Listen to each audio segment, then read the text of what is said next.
to make that very quick willed response towards the positive, and then see if we can bottle that and teach it to younger generations, and in a way to hasten that aspect of aging, to speed up that one portion of aging that allows people to see the good and celebrate the good more reliably.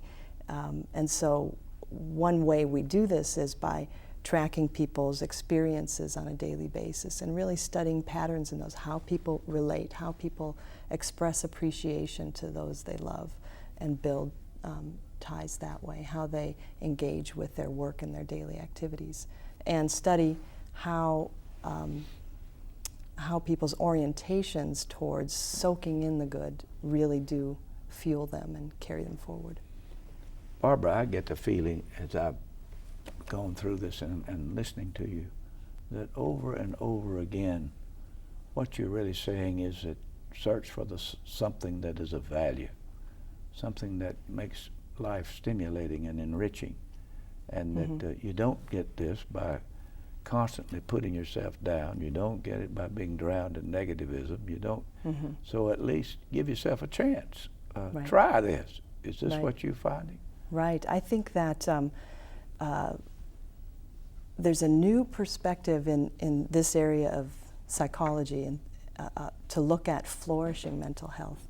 And that is, it's far beyond just being happy. People who flourish are happy, but they're also very much focused outward on community, on adding value, on making a contribution. And what we found is that people's positivity ratio predicts their likelihood of being in this flourishing state.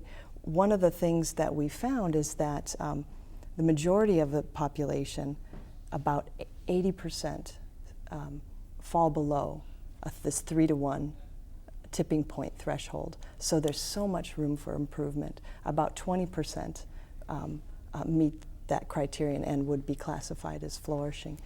Can I find that on the website? Oh yes, I've actually created a website, www.positivityratio.com, that provides a tool for people to measure their positivity ratios daily, and to use that as a tool to become more mindful about how their daily activities affect their emotions, and to steer themselves in the right direction.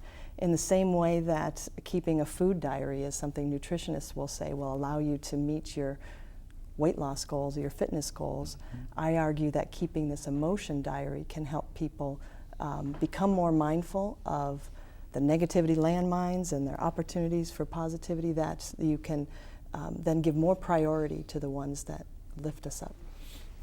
Are any of us immune to this process? I don't think any of us are immune.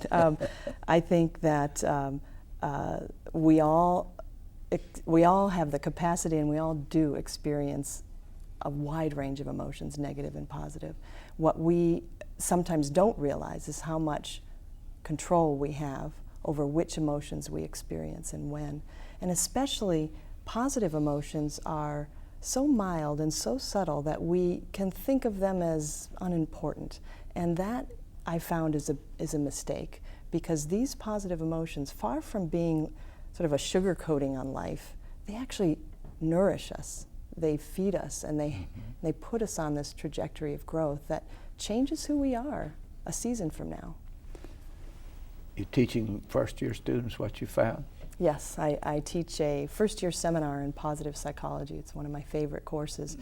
And many of the exercises that I suggest for readers of the book are ones that I've used in my courses here at Carolina and my students have written learning journals along the way, so I know how powerful these different approaches to cultivating more positivity in one's life can be. They give you good feedback? They're pretty candid people, first-year students. They are.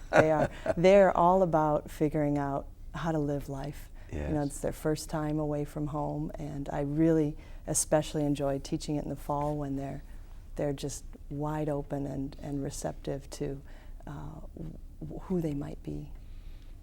got some research ahead now? Yeah, the two areas that we're working on the most right now are how positive emotions build relationships and help people to coordinate better with coworkers and build stronger ties with their spouse, and also looking at how positive emotions influence health across the lifespan. Thank you for sitting down with me again, Barbara Fredrickson. Ladies and gentlemen, here it is. Positivity. You can get it at your local bookstore. You find it stimulating reading. Thank you for joining me, and till next week, good night. Sponsored in part by Wachovia, helping North Carolina people realize their financial goals since 1879. And through the financial contributions of viewers like you, who invite you to join them in supporting UNCTV.